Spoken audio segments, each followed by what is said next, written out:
Welcome to Search for Signs. My name is Gary Willing. If this information interests you, please press the like and subscribe button and press the bell for notifications.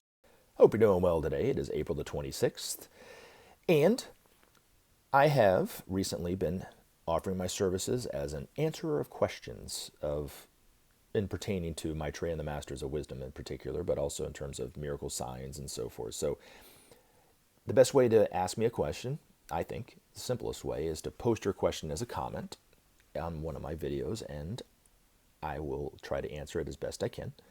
Or you can just email me directly at searchforsigns@mail.com.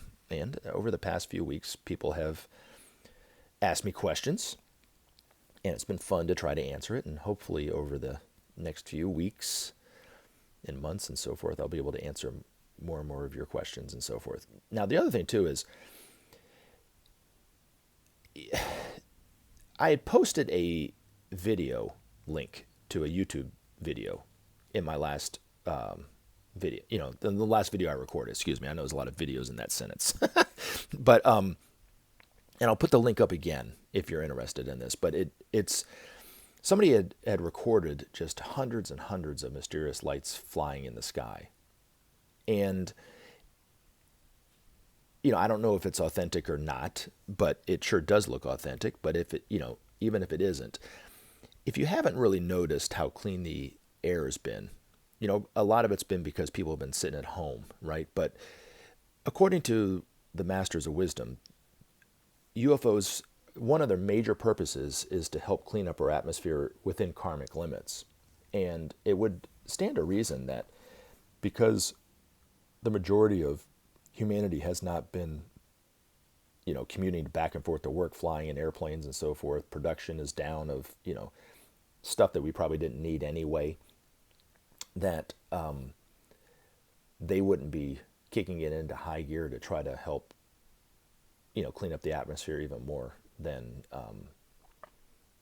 just us staying at home, so to speak, to kind of buy us some time until we permanently change our ecological, course that we were headed in, right? Now, according to the masters, greenhouse gases are bad. It does affect the environment negatively, but the main killer is the invisible peril of nuclear radiation. Now, whether that's gone down or not, I don't know. But, it's definitely had an effect, and I know for myself, I'm speaking selfishly, but I'm also speaking for the world too, is I kind of want it to stay like this, it's been nice to be able to breathe clean air for the last few weeks and months and so forth. And, there's just been, this virus has changed all our lives, right? But, when we look to our leaders, and I know people don't like it when I bash Trump, but it's just too good for me to pass up, There's just been a lot of BS all around about the coronavirus, from conspiracy theories to, it's the end of the world, to the zombie apocalypse, to it's just like the flu.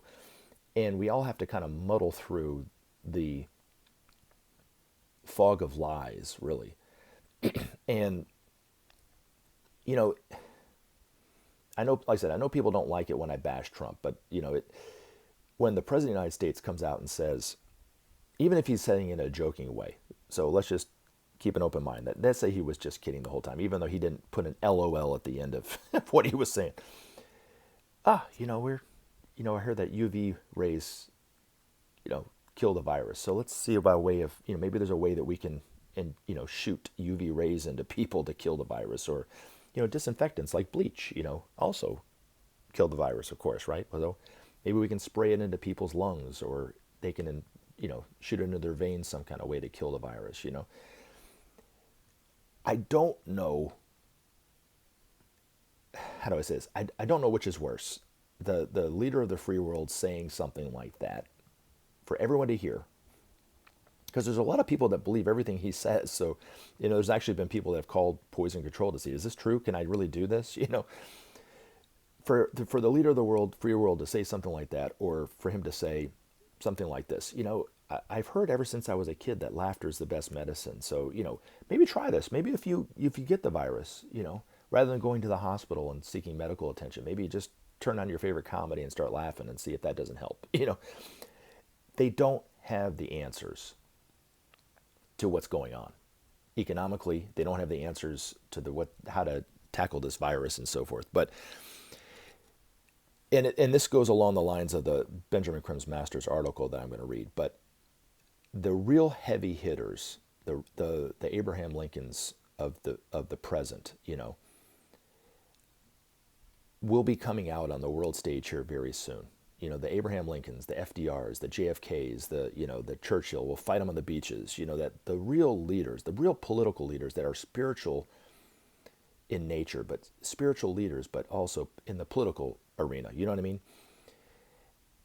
They're about to come out on the world stage. So we're not only going to have help from the Masters and Maitreya, but we're going to also have help on our end from these type of leaders, real leaders, leaders of the future. And it's only a matter of time before their voices will be heard, right? But the leaders that we have today are the past. I mean, they're just, it's I don't know. I mean, I don't even know what to say. They're dying, I mean, that type of leadership is just, it's not working, So you have leaders like that. Then you have leaders like, political leaders like, and I use that term in quotation marks, like the senator here from Georgia, the young lady, Kelly Loeffler, who was just a senator for a few days and found out that this all might hurt her stocks. So she told her husband to, take all the money out of the stock market. And then she's going to turn around and try to run for, because she was appointed by the governor of Georgia. So she wasn't even elected. So then, there's going to be a special election and she's still coming out trying to get elected again. It's just, but they're only thinking about themselves. It's kind of scary. So the next time Trump comes out does his White House briefing, I suggest, and just a suggestion, have a little salt shaker on your end table next to your couch. So when he starts talking, you can take a little grain of salt along with what he's saying. So, anywho, but somebody had posted a question a few videos back, and I wanted to kind of touch on a few statistics that are very sobering about this whole thing. But he had said that he had asked, do I think that the virus is being overblown in the media? And I said, no, I didn't think so. But if you put it in this perspective, right, the coronavirus has been around for 3 or 4 months, really, in the United States. In those 3 or 4 months, 54,000 people have already died. Compare that to 50, 60 years ago during the Vietnam War. The entire Vietnam War, 58,000 Americans died. So only 4,000 more people have died in the Vietnam War than actually died in the last 3 or 4 months of the coronavirus here in the United States. I mean, it's scary how it is. And if you look at, historically, if you look at the Spanish flu and how there was this little bitty wave in the beginning and it went down and there was a huge wave. The second wave was massive compared to the first one, just dwarfed it. And even the third wave was way bigger than the first wave. Hopefully I'm wrong. Hopefully it's not like this at all. But, it's looking like it's following the same pattern. And how the United States is, and I can't totally disagree with them trying to open the economy up. But also at the same time, I just think it's, we're getting ready to get another wave of corona cases. So we'll see. Hopefully I'm totally wrong on that. And then the other thing is the jobless rate compared to the Great Depression. There was 15 million people that were out of work during the Great Depression. That was 1/4 of the workforce. As of now, 16% of the workforce, which equates to 25 to 30 million people, are out of work now.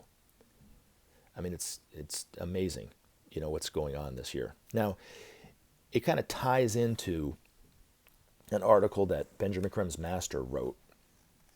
And if you listen to it all the way through, you'll understand what I'm talking about. But because it's entitled The Joy of Living. So all these statistics and the fact that our world leaders aren't giving us any real solutions, you were like, what does that have to do with the joy of living? But when you listen to it, you'll see what I'm talking about. You hear what I'm talking about. But anyway, it was written in September of 1983. And it could pertain to what's going on today. Okay, so each winter, the sun set earlier and earlier until on the shortest day, we see it, if at all, for but a few brief hours. Such is the reality of our planetary life. However, experience has taught us that without fail, the days will gradually lengthen, and the blossoms of spring and the warmth of summer will return once more, bringing us renewed hope and joy in living.